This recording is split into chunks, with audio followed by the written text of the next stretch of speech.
Como todos los años, a inicios de enero, en Encuadre Iberoamericano hacemos un recuento del panorama que nos ha dejado el año que terminó, los estrenos y los logros del cine iberoamericano en el mundo.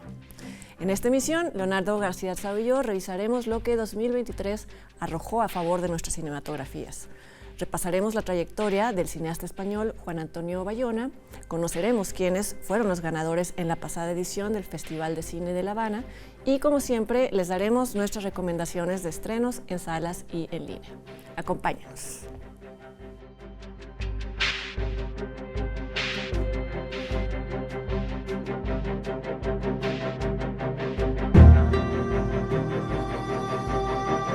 La bruja.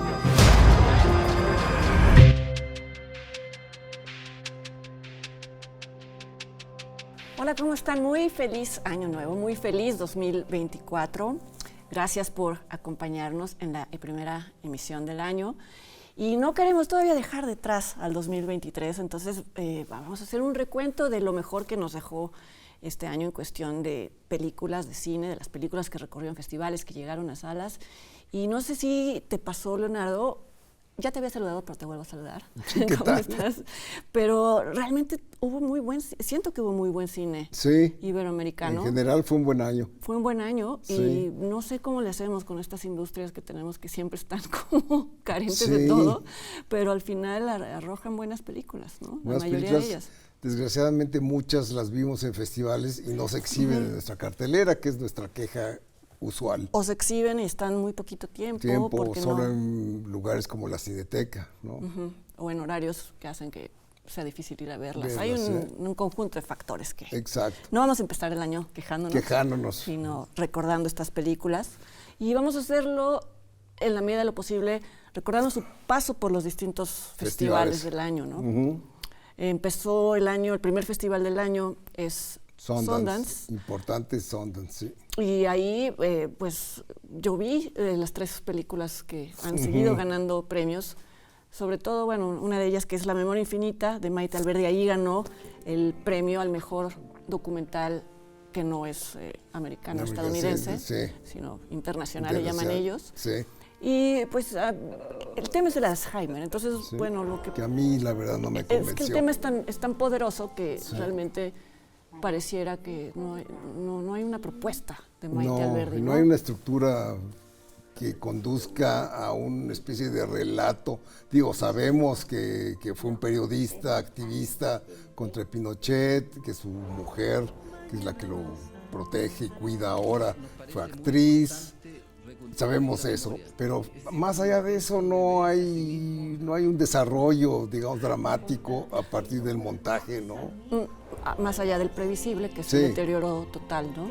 Que llega incluso a ser cruel, me parece. O sea, cuando él ya está en términos, le dan sus ataques de ansiedad, de no saber dónde está, que me parece que es un poco morboso ya la atención a esos. Y lo que decíamos que tiene paralelos con una película que es mucho mejor, que es Tiempo Suspendido, de Natalia Burstein, en el sentido de que hablan de personas que irónicamente se dedicaron a recuperar la memoria de otros, la memoria de los desaparecidos, a preservarla, y en sus últimos años perdieron la identidad propia, pero en el caso del documental de Natalia, bueno, hay un drama mucho más interesante, que es que la abuela es mucho más feliz cuando no recuerda nada, ¿no? Exacto. Entonces eso plantea un dilema muy interesante. Pero bueno, esta película ganó y se estrena pronto en México por lo pronto, ¿no? Sí. También viste ahí Casandro. Vi Casandro, que me divirtió mucho, pero además me pareció una muy buena actuación de Gael García Bernal. Sí, ya lo habíamos comentado. Exacto, no solo por lo estrafalario, sino en las partes dramáticas. Sí, sí. Que es una coproducción México-estadounidense. El director, de hecho, es americano, estadounidense, porque si era americano, es como todo el continente. Estoy cometiendo el peor error histórico y geográfico. Y una película que nos gustó a ambos, que es Rotting in the Sun, de Sebastián Silva, chileno, que es una película muy curiosa porque narra las peripecias de un pobre cineasta interpretado por él mismo, por Sebastián Silva, en México, donde está como desempleado, tratando de unirse a algo, está en una crisis existencial. Tratar de crear contenido para las plataformas, que eso ya se vuelve como muy desesperante. Porque exacto, y la única oferta que recibe es de un influencer odioso que lo acosa básicamente en una playa gay, en Cicatela, y a partir de ahí se vuelve un personaje como el APA, que lo persigue y lo acosa y le dice, no, tienes que hacer el programa. Y luego sucede algo que no vamos a revelar, que cambia toda la naturaleza de la película. Y que da pie a la aparición de la actriz. La actriz Catalina Saavedra, que ya la hizo de la nana en la película homónima. Y es un papel similar al de la nana, sí. pero es como un homenaje a esa pero con acento mexicano.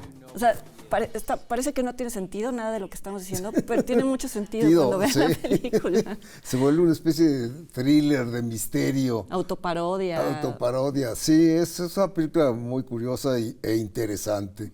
Se puede ver en la plataforma Movie. En Movie. Sí, no esperamos que se estrene comercialmente en México, ¿no? Sería un fracaso en taquilla, por las razones que comentábamos. Exacto. En Berlín. Después en Berlín se estrenaron varias. Se estrenó Totem, fue el inicio de la carrera meteórica de esta película de Lila Vilés, mexicana, y que, bueno, ya la comentamos en el programa pasado, es una película que se resuelve en el transcurso de una fiesta, y fiesta en torno a un personaje agónico, visto por la niña, por su hija. Una película coral. Coral, sí, exacto. También en Sundance y también luego en Berlín se estrenaría Heroico, de David Sonana, sobre, los abusos que se cometen en la escuela militar en México, que parecería ficción, pero justo a finales del año pasado pues se revelaron imágenes tremendas en donde se nota que hay una especie de violación, no una especie, sino una real violación de los derechos humanos en el entrenamiento de los cadetes, cosa que después pues tiene repercusiones en cómo los militares se comportan fuera, ¿no? Entonces tuvo un segundo aire la película, me parece, porque además curiosamente se estrenó casi al mismo tiempo que se hicieron públicas estas revelaciones. Sí. Es una película que después se estrenó comercialmente, no ha estado en plataforma todavía. No. Y estuvo en San Sebastián también. Y no ha tenido, a nivel... No ha tenido eco. No ha tenido eco. Pues es también, es un tema duro, pero además... a mí me gustan mucho las locaciones de la película que están trucadas, porque parece que está filmada en el colegio militar. Pero están filmadas en el Centro Ceremonial Otomí, que está en la carretera Temoaya, en México, y que tú comparas con la escuela, con la Academia Militar, y son idénticas. Entonces, bueno, ahí es muy interesante esa nota de la producción, ¿no? Exacto. También concursó y ganó el Eco de Tatiana Hueso, su más reciente documental, que es estupendo. Ya hablaremos más de él. Y bueno, esto no concursó en ningún festival, pero fue un estreno muy sonado, que Viva México, de Luis Estrada. Luis Estrada, sí, que a mí la verdad no me gustó. Ya lo dije en su momento, me parece lo menos bueno que ha hecho Luis Estrada en toda su carrera. Es una película repetitiva, cansada, reiterativa, en fin. Tiene muchos defectos esta película. Está en Netflix, por si la quieren Está en Netflix y que fue un éxito. O sea, en taquilla le fue muy bien. Lo cual quiere decir que las campañas que él orquesta funcionan, sí. Sí, sobre todo en el momento en el que dijo que lo habían censurado. Sí. ¿No? Lo cual creo que no fue así. No. Pero bueno, ese es otro tema. Es otro tema, sí. Bueno, estuvo Huesera en uno de estos festivales. En Tribeca estuvo Huesera. Donde ganó un par de premios, sí. Que a mí me parece una de las mejores películas del año, ya la comentaremos, y que también después estuvo en algunos festivales. Aunque se estrenó el año pasado en Morelia. Antepasado en Morelia. Sí. Bueno, pero tuvo su estreno comercial el año pasado. Así es. Sí. Y bueno, Trigal pasó fugazmente por nuestra cartelera, que merecía Totalmente merecía una mejor exposición, publicidad. Sí, pero estuvo una semana y se fue. De la cineasta Anabel. Argentina, Anabel Caso. Caso.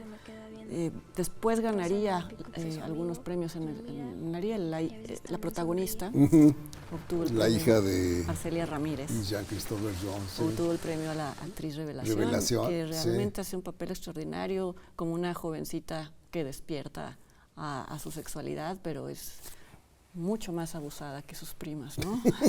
Exacto. También estaba, bueno, en Cannes, ya estábamos hablando de Cannes, donde hubo estrenos importantes. Ahí pasó Los Delincuentes, ahí se estrenó Los Delincuentes de Rodrigo Moreno, que es una película muy extraña. Muy extraña. Está hecha en dos partes. La primera parte me gusta, me interesa. La segunda parte creo que disipa las cualidades de la primera. O sea, se vuelve bucólica. Es una película que de repente agarra un aire bucólico que a mí me perdió mi interés. O sea, yo ahí sí... A mí me pasó al revés que a ti. Ajá. Vamos, me gusta la primera parte. Sí, la del robo a un banco. Un robo y un empleado. Un fraude, básicamente. Un empleado quiere hacer de otro empleado su cómplice. Y la segunda parte a la que se refiere Leonardo habla de cómo cada uno resuelve ya su vida por separado y ambos se enamoran de la misma mujer. Entonces hay una especie ahí como de cruel, como de broma cruel del destino, donde pues uno le arruina la vida al otro. Entonces sí, lo que creo es lo mismo que tú, que son dos películas, ¿no? Sí. Y no porque no pueda una película desviarse y tomar otro camino, sino porque todo el trabajo puesto en contar a detalle el fraude se pierde en las últimas dos partes de una película de 3 horas, que eso es lo que quizá acaba siendo que pesado, también ¿no? Se podría haber sintetizado. Yo creo que hay mucha paja en la película. Se podría haber resumido fácilmente en 1:40, 2 horas, ¿no? Y hay mucha autocomplacencia en la película, pero es meritoria, ¿no? Sí. Me gusta. Y tiene momentos, hay una frescura, hay una especie de tono que es a veces... Entre humorístico y melancólico. Sobre la vida de estos dos hombres. Sí. Después, también se estrenó Los Colonos de Felipe Gálvez, que no he visto. Yo tampoco he visto. Pero es una película chilena que fue elogiada. Y se estrenó también Perdidos en la Noche, la nueva de Amat Escalante, que creo que no fue afortunada en este caso. Yo ¿No la has visto? No he logrado verla, sí. No, la tengo pendiente. Sí, pues ya se estrena Pronto. Próximamente, sí. No, de hecho se estrenó el año pasado. En el festival de... No, se estrenó a fines de diciembre. Bueno, primera noticia que tengo yo, ¿no? O sea que, muy bueno, me pasó, la veré por allí. Y también estuvo una gran película, que ya hablaremos de ella, que fue Cerrar los Ojos, de Víctor Erice, extrañamente fuera de competencia, cosa que te pone a pensar qué hacen los seleccionadores de Cannes, ¿no? Que de repente mandaron a Premier Internacional una película que era claramente... Yo creo que va a arrasar en los Goya, ¿no? Porque ya fue muy nominada, ya acumuló, creo que, no quiero errar en el número, pero 15 nominaciones o algo así. Sí, justamente. Sí, ya la comentaremos. Ya la comentaremos, ¿no? Después estuvo el Festival de Venecia, ¿no? Sí.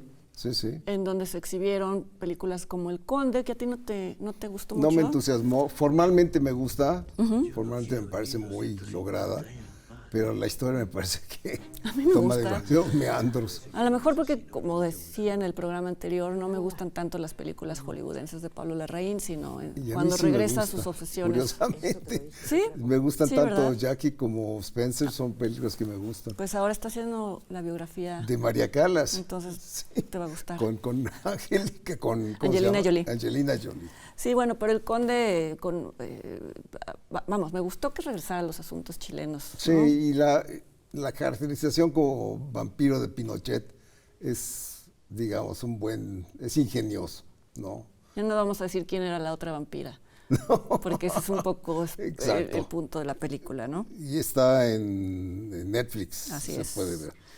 En Venecia, ¿alguna otra película? Memoria, ¿no? Memoria estuvo en Venecia, claro. Ahí ganó el actor, ganó el Peter Sarsgaard. Peter Sarsgaard ganó mejor actuación. Ya hablaremos de ella también. Memory, que es una buena película de Michel Franco. Es su segunda película hablada en inglés. y es una coproducción México-estadounidense. Sí, yo creo que es una película que en ese momento no ganó nada. Bueno, ganó el premio el actor, Sí. pero creo que va a ir ganando adeptos. Sí. Es una película que generalmente gusta a los que no les gusta usualmente el cine de Michel Franco. Bueno, ya hablaremos de ella, Sí. porque hay algo que decir con respecto a eso, Exacto, ¿no? sí. Y bueno, después vino San Sebastián. San Sebastián, sí, que a quien tuvo. tú fuiste y reseñaste en su momento. Sí, ganó una película llamada Corno, de una directora cuyo nombre no recuerdo, pero no era la más meritoria de las películas. No, me hubiera gustado que ganaran otras, como suele suceder. Y ahí pasaron El Eco, estuvo Heroico y estuvo Tótem en la sección Horizontes Latinos. Y después vino el Festival de Morelia, en el que no vamos a hablar de la selección porque es un festival, pero sí algunas de sus películas ya se estrenaron en salas Sí, o en plataformas, sí. como es el caso de Temporada de Huracanes, de Lisa Sí. Miller, de la que hablaremos pronto, como es el caso de No voy a pedirle a nadie que me crea, que comentamos y recomendamos en la última emisión, de Fernando Sí. Díaz de la Parra. También se nos olvidó Extraña Forma de Vida de Almodóvar en Cannes, que fue un superestreno y que a mí me gusta, es un A mí me western gusta gay muchísimo. que es realmente conmovedora incluso. Es conmovedora y es distinta también a la filmografía de Almodóvar, sí. Casi no hay sexo, No, ¿no? ¿Te das cuenta de eso? sí, es un buen punto. Y es una película que además rinde homenaje al western. Y a pesar A de su que manera. el western, prácticamente con excepción de la película de Ang Lee, Nunca ha sido gay, bueno, abiertamente gay. claro, es porque hay homoerótico casi muchas- por naturaleza, ¿no? Pero sí es este encuentro crepuscular entre dos amantes. un sheriff y un vaquero no tan virtuoso, ¿no? Exacto. Dura media hora además, que me parece genial que se hagan películas que duran exactamente lo que deben durar. Y dice Almodóvar que le reclamaban diciéndole, ¿por qué un corto? Como si el corto fuera un género menor. Y dice, ahora ya solo voy a hacer cortos, porque es una forma que me va a permitir experimentar cosas nuevas. Y además la película se exhibió comercialmente. Sí, fíjate que yo la vi en Cinemex y además añadieron, yo creo que como para hacerte sentir que valía la pena tu boleto, La función, sí. una entrevista de una media hora con un Almodóvar muy simpático, ¿no? Muy ligero. Sí, No así siempre estuvo lo en es, Cannes, ¿no? así estuvo en Cannes, Entonces muy se ve que simpático. está en un buen momento de su vida. Sí. Y bueno, se estrenaron películas en plataformas y documentales en plataformas. Muy interesantes. Muy interesantes. Está como La Dama del Silencio, de María José Cuevas, que es sobre la Mataviejitas. Sí, yo no diría, Indagación. ¿cómo hacer un documental sobre una asesina serial que no sea totalmente amarillista? Pues, siempre hay un elemento y hay que reconocerlo, ¿no? En donde uno quiere ver las historias de los... Pero esta directora le dio un poco la vuelta, se dedicó a hablar de las personas que fueron inculpadas injustamente en ese momento y que siguen en la cárcel, ¿no? Nadie se ha encargado de eso. Y hay un elemento de humor negro que no tiene que ver con los crímenes, sino con el proceso tanto de buscar a la asesina como ya de tenerla, como de hacerla, por ejemplo, recrear sus asesinatos en videos en donde ni modo, ponían a los empleados del ministerio a que fingieran ser víctimas y es surreal, ¿no? Como que yo siento que esto no pasaría en ningún otro país. Exacto. Entonces, bueno, tiene eso de humorístico y de ligero dentro de un tema que pues es Que terrible. Es muy terrible. También tuvo el show Crónica de un asesinato sobre la muerte de Paco Stanley, que también da pie a un montón de ramificaciones sociopolíticas muy interesantes, ¿no? Sí, una postal del México. De ese periodo que además sigue siendo igual al de ahora. Es muy impresionante ver cómo los personajes siguen siendo los mismos. O sea, los personajes que, no sé, Ricardo Salinas Pliego sigue siendo El director pero además sí. no solo siguen siéndolo, sino Siguen ejerciendo. Y de maneras que dices, ¿por qué dicen estas cosas? Cosas, ¿no? sí.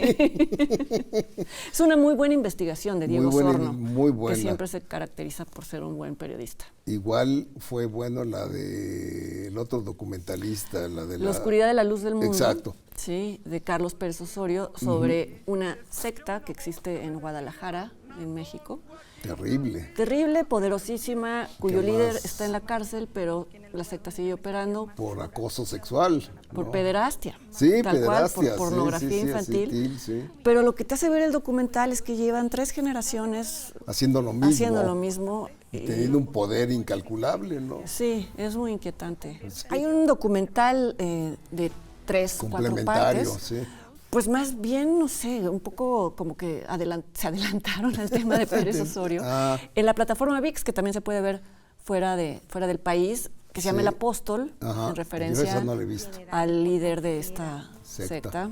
que está en Estados Unidos encarcelado, pero al que se le han perdonado muchísimas cosas. Vamos, la sentencia que recibió pues es ridícula en relación Sí, a los crímenes. a los sí. crímenes. Sí.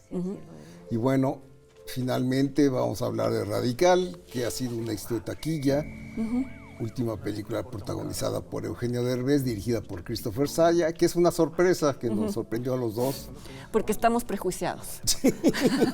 Para decirlo claramente. Porque creemos que las películas en las que aparece Eugenio Derbez van a ser siempre En torno a él. Y esta película está muy bien balanceada en ese sentido. Cuenta una Historia de la anécdota. vida real sobre un maestro que logra cambiar el paradigma de la educación en México, ¿no? Que es aburrida, didáctica en el peor sentido y solemne. Y sobre él todo en un lo vuelve- contexto en donde los niños pues tienen que vivir todos los días con una realidad que podría ser ir a la escuela y ver a un cadáver porque alguien Sí, fue las peores asesinado, ¿no? circunstancias, ¿no? Entonces sí, es una película que además le dio un éxito al cine mexicano que lo necesita, ¿no? Tú incluso la pusiste entre tus favoritas de cine de maestros rurales. Exacto, sí.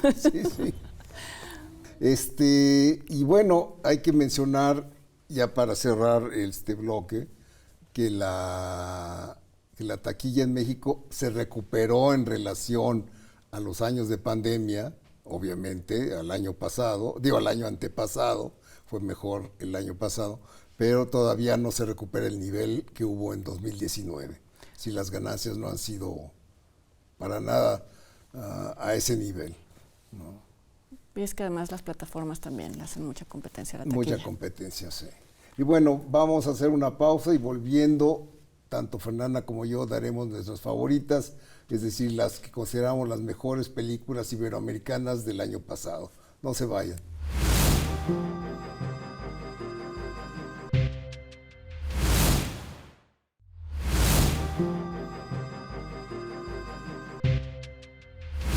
Y bueno, ya estamos de regreso y listos para dar nuestras favoritas del año pasado.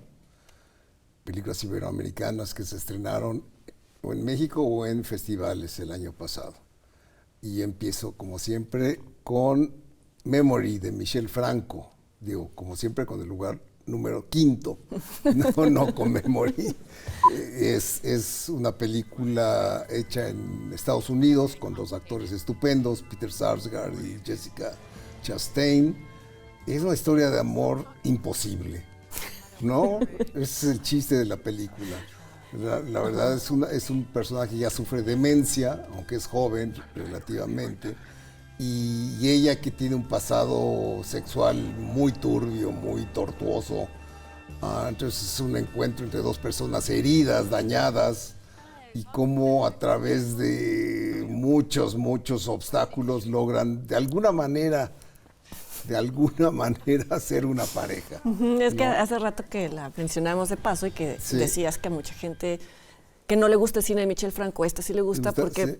Aparentemente tiene un final feliz. Sí. A mí me pareció espeluznante porque no se sabe qué va a pasar con esta No, pareja. y Es como sabes que no va a durar. Y que pueden pasar muchas cosas terribles porque, bueno, por la naturaleza de la enfermedad de él y el hecho de que hay un adolescente que vive en la casa de ellos, en fin, es como un tren que se va a descarrilar. Tarde o y que todo temprano. está Sí. Y bueno, recordarás que en Morelia nos encontramos a Michelle. A Michelle y a Peter Sarsgaard. Sí, yo tenía mucha inquietud de decirle, oye, pero esto puede salir muy mal, esta historia. Y me dijo, sí. Sí.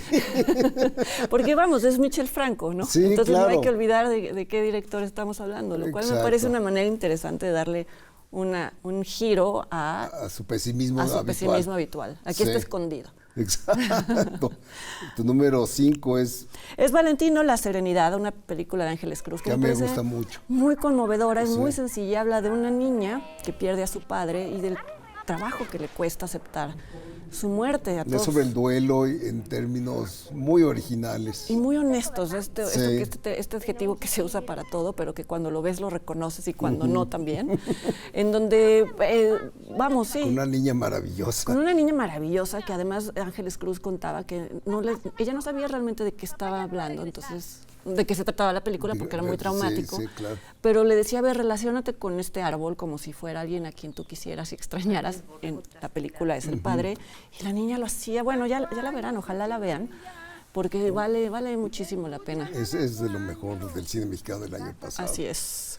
Bueno, mi cuarta es un documental español de Fernando León de Aranoa que se llama Sintiéndolo Mucho, en torno a la figura muy particular de Joaquín Sabina. Y es un retrato cabal, es realmente un muy buen retrato de un personaje cubriendo varios aspectos de su vida profesional y personal, ¿no? Es un muy buen documental y además no se arredra a decir que de repente Sabina parece un sinvergüenza, ¿no? O sea, es bastante crítico incluso. Y autodestructivo. Y demás. Sí. Sí, yo fíjate que consideré incluirla entre mis favoritas. Tú me la recomendaste. Si no, la verdad creo que la habría pasado de largo, porque muchas veces estos documentales en torno a una figura suelen ser aduladores o en fin, monótonos. Y de verdad es muy envolvente. ¿Te guste o no la música de Sabina? De Sabina, sí. No, es un documental muy notable.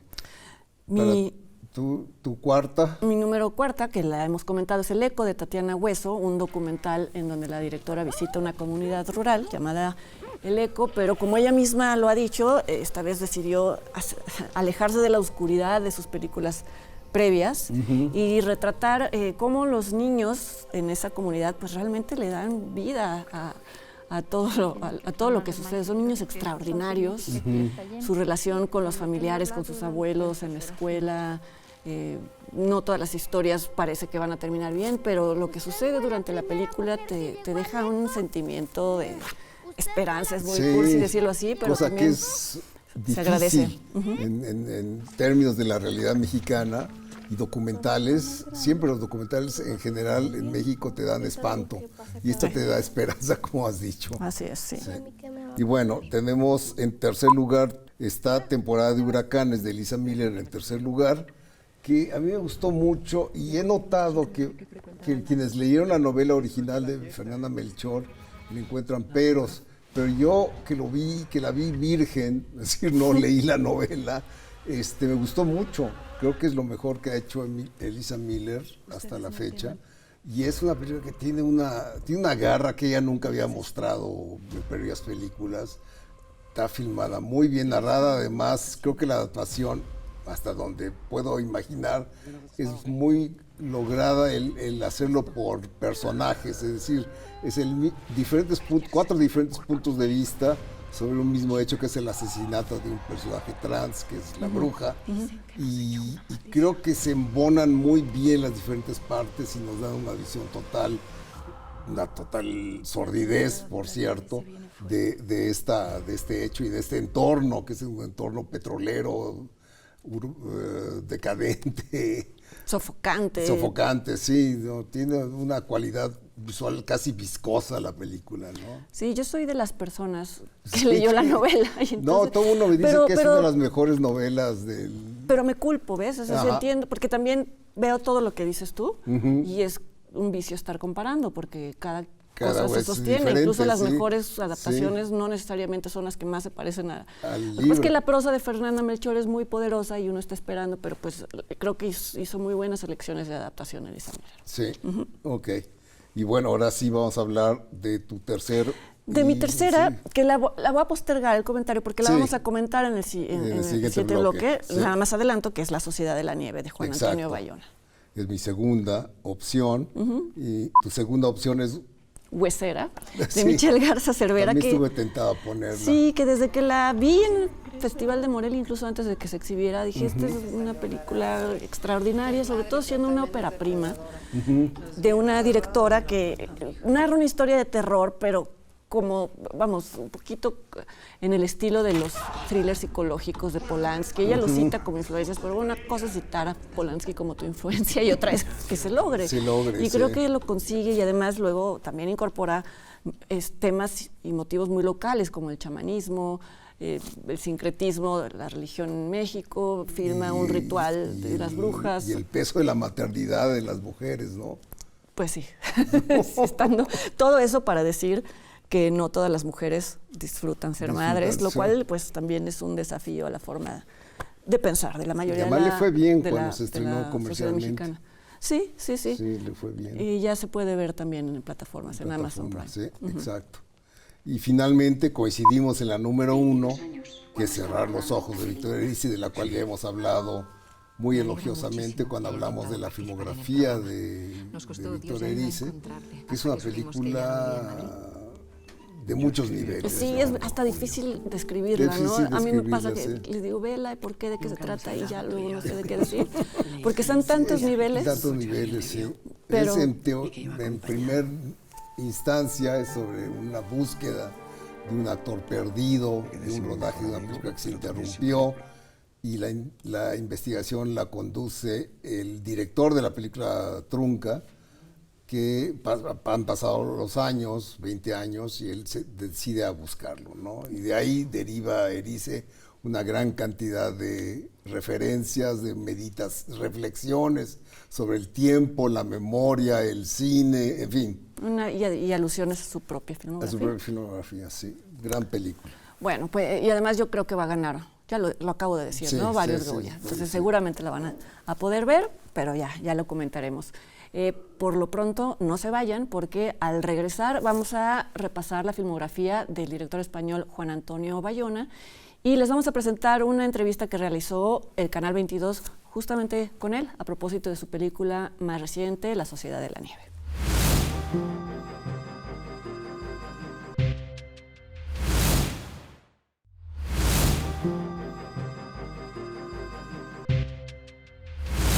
Y bueno, estamos de vuelta. Vamos a repasar la filmografía de un director español, de Juan Antonio Bayona, que dio un salto de su primera película a las posteriores impresionante, ¿no? En términos de producción. De costo y de difusión, porque ha hecho cine hollywoodense en serio. Sí, desde la segunda en adelante, ¿no? En adelante, sí.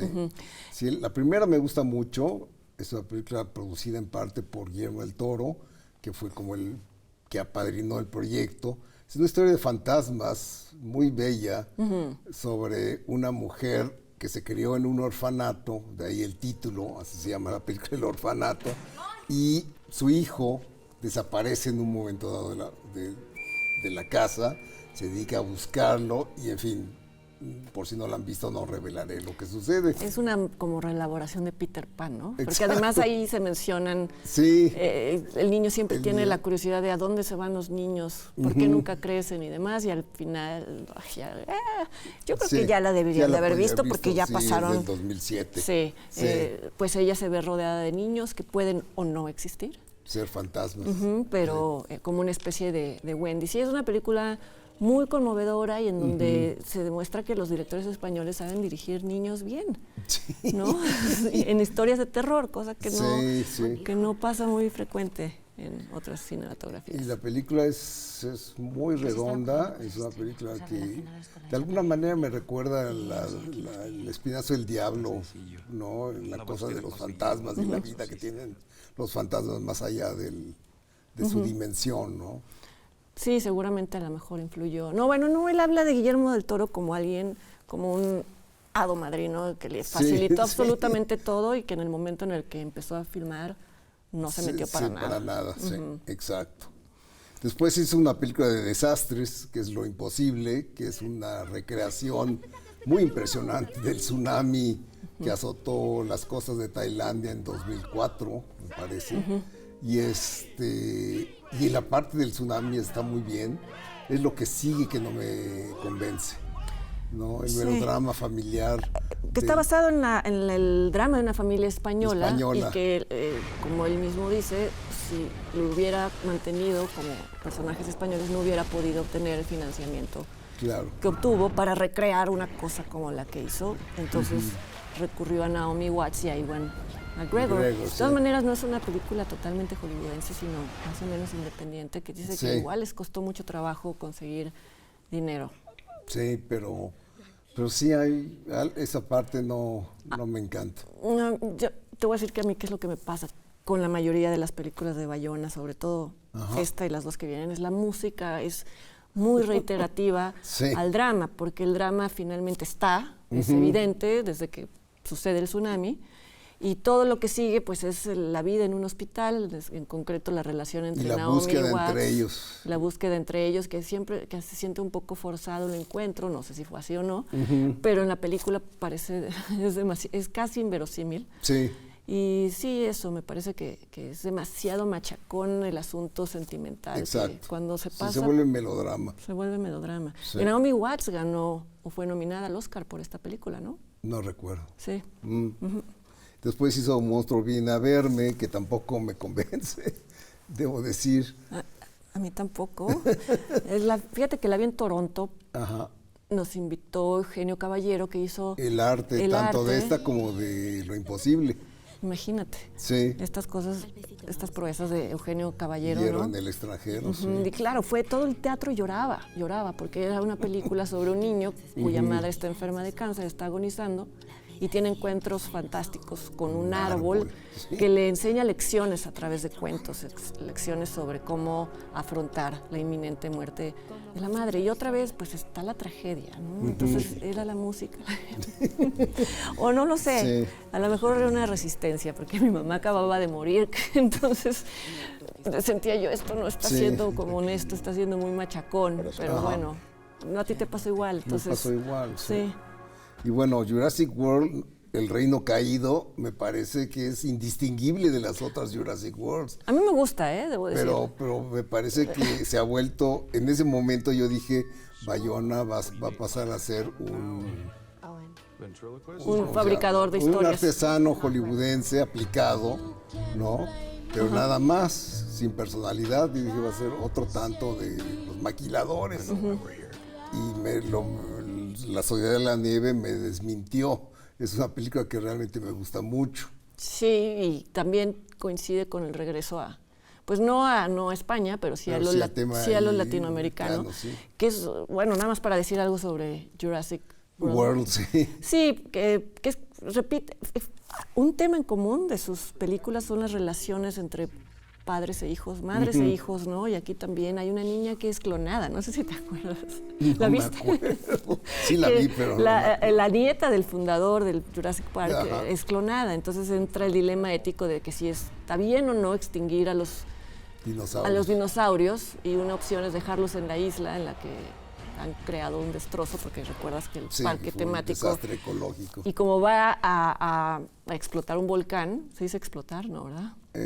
Hacer erupción. Hacer erupción un volcán, pues una opción es dejarlos ahí, otra opción es salvarlos porque son seres vivientes, ¿no? Sí.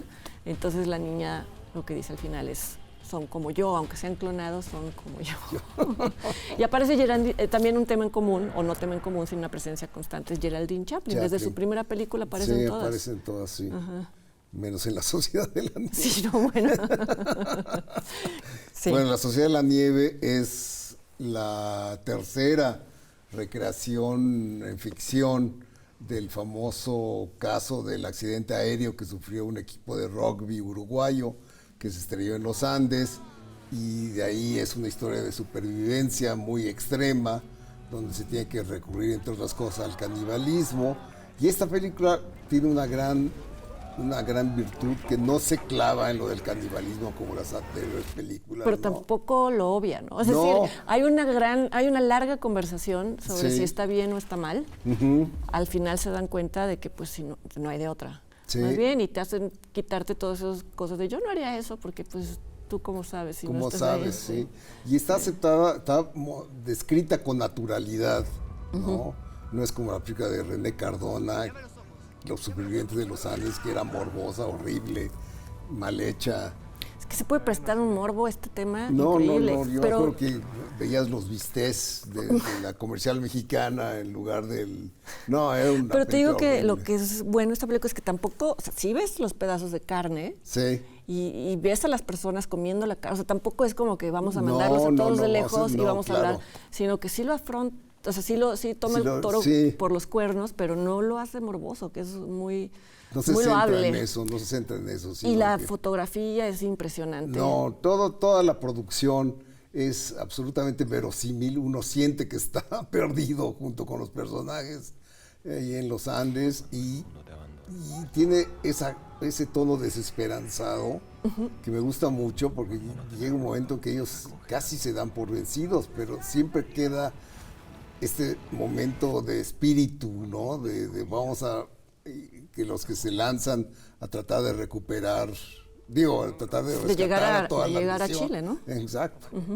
Y además, digo, no por spoilear, porque es algo que sucedió y no. Sí, pero bien todo sabido. este tipo de historias terminan, bueno, sí, con la supervivencia y qué bien y todo, pero aquí hay algo que no les voy a decir que tiene que ver con el punto de vista, que hace que al final de la película te acuerdes de las víctimas, ¿no? Y que te des cuenta, pero Hay un estaban relato en estos. off que está muy bien. Están estos y además estos que van a acompañar en la memoria a los otros. Debe de ser muy difícil vivir con ese recuerdo, ¿no? Sí, y además, que a pesar que son un montón de personajes, tú tienes una clara idea de cuáles son los principales, ¿no? Y cuáles son sus características y sus posiciones frente al desastre, etcétera, ¿no? Ya es una película que se estrena. Se estrena ya en Netflix. Y Se antes- estrenó en salas. En salas, Y ahora va a pasar en Netflix. así es. Y bueno, a propósito de la Sociedad de la Nieve, vamos a ver a continuación una entrevista hecha por Canal 22 a su director, al español Juan Antonio Bayona, y que nos ilustrará más sobre este tema. No se vayan.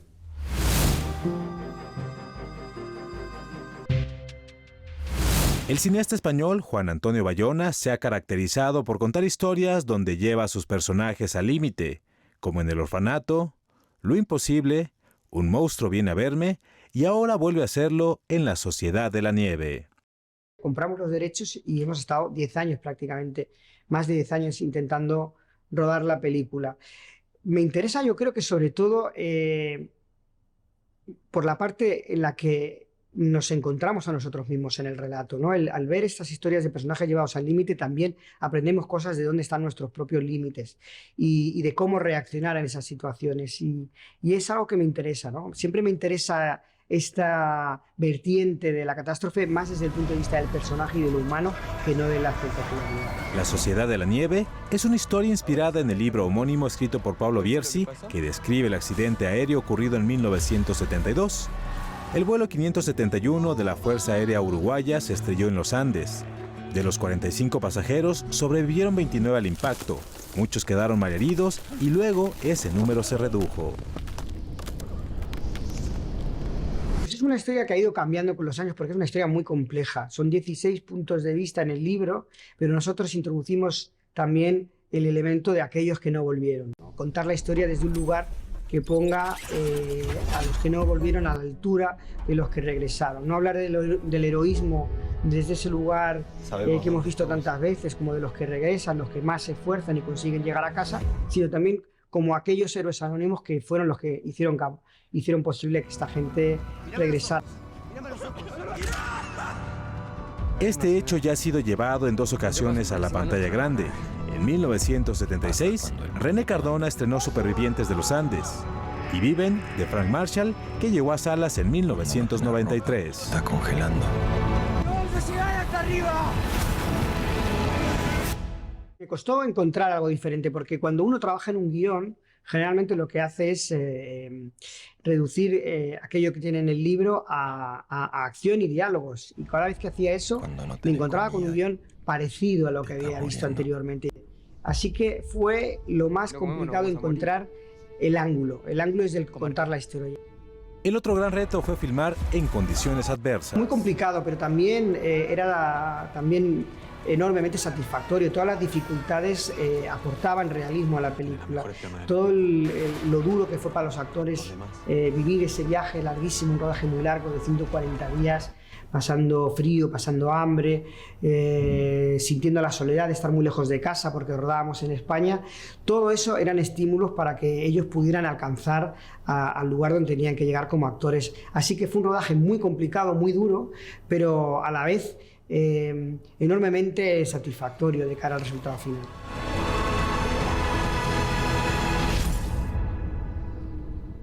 ¿Lo ves? Hay que intentarlo.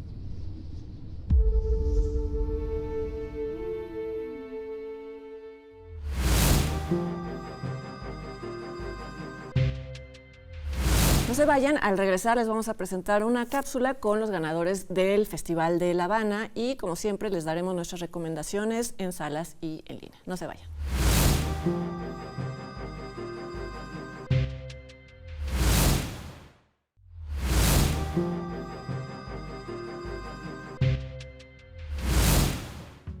Entre el 8 y el 17 de diciembre pasados, se celebró en la hermosa ciudad de La Habana, Cuba, la 44ª edición del Festival Internacional del Nuevo Cine Latinoamericano.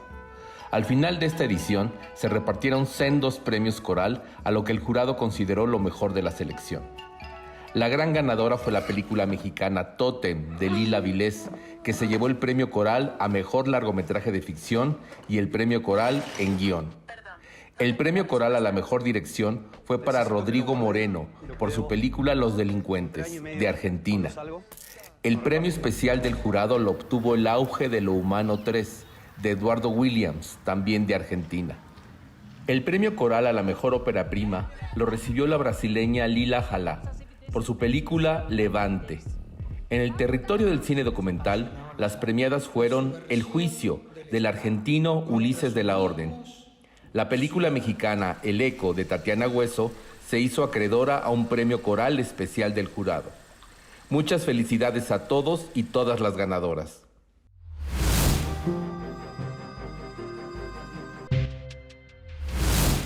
Y bueno, ya en nuestro último bloque hacemos nuestras recomendaciones.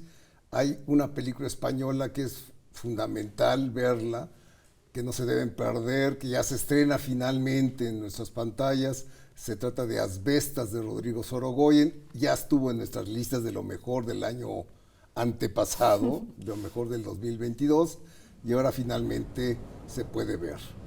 Es un thriller. Es un thriller tremendo, que te tiene realmente con una tensión permanente, ¿no? Porque es la confrontación entre dos bandos. Uno que es un inmigrante francés que tiene su huerta, que él y su mujer se dedican a restaurar casas viejas. En fin, él hace su vida. Y al mismo tiempo hay una serie de una familia, de hecho, de maleantes, de malvivientes, que antes vivían de la cosecha, ¿no? Sí, el tema es que todos quieren que entre una constructora que va a modernizar los métodos agrícolas y que esto pues va a implicar que el francés se quede, pero que el francés se quede sin sus tierras. Y como él es el único que se opone, pues le hacen un bullying tremendo. Sí. Y la confrontación es tremenda, es una cosa... Hay una escena en un bar que es de una tensión. Es eso, que no necesariamente hay violencia, sino que todas las secuencias sientes que van a terminar en algo terrible. En algo terrible, y ocurre. Y ocurre, sí, pero es esa sensación de miedo, de tener miedo. Porque la vives desde el punto de vista del personaje que se siente amenazado. El otro estreno, aunque ya lo hemos comentado, es Temporada de Huracanes, de Elisa Miller, que se puede ver en la plataforma Netflix. Que es una lástima porque en televisión no es lo mismo que en cine. Yo me acuerdo, la vi en Morelia, en pantalla, y la fotografía de María Seco es notable, cosa que se perderán algunos matices en su paso a la televisión. No sé, las televisiones ahora son muy buenas. A veces son mejores que las salas. Algunas salas porque no están hablando, además. Sí. No oyes gente hablando y comiendo a tu alrededor. Así es. Sí, pero es una película que ya recomendamos, ya la puse entre mis favoritas del año. y que sí no se la deben perder, está en Netflix. Así es. Y bueno, con esto arrancamos el año, un año que esperemos esté lleno de estrenos iberoamericanos, que ya comentaremos aquí. Qué bueno que nos sintonizaron una vez, qué bueno que lo empezamos juntos. Gracias, Leonardo, gracias por acompañarnos. Y les recuerdo que Encuadre Iberoamericano es una plataforma televisiva en la que buscamos dar visibilidad a los directores, guionistas, cineastas en general iberoamericanos y su paso por festivales y los estrenos de sus películas. Nos vemos el siguiente mes. Pásenla muy bien.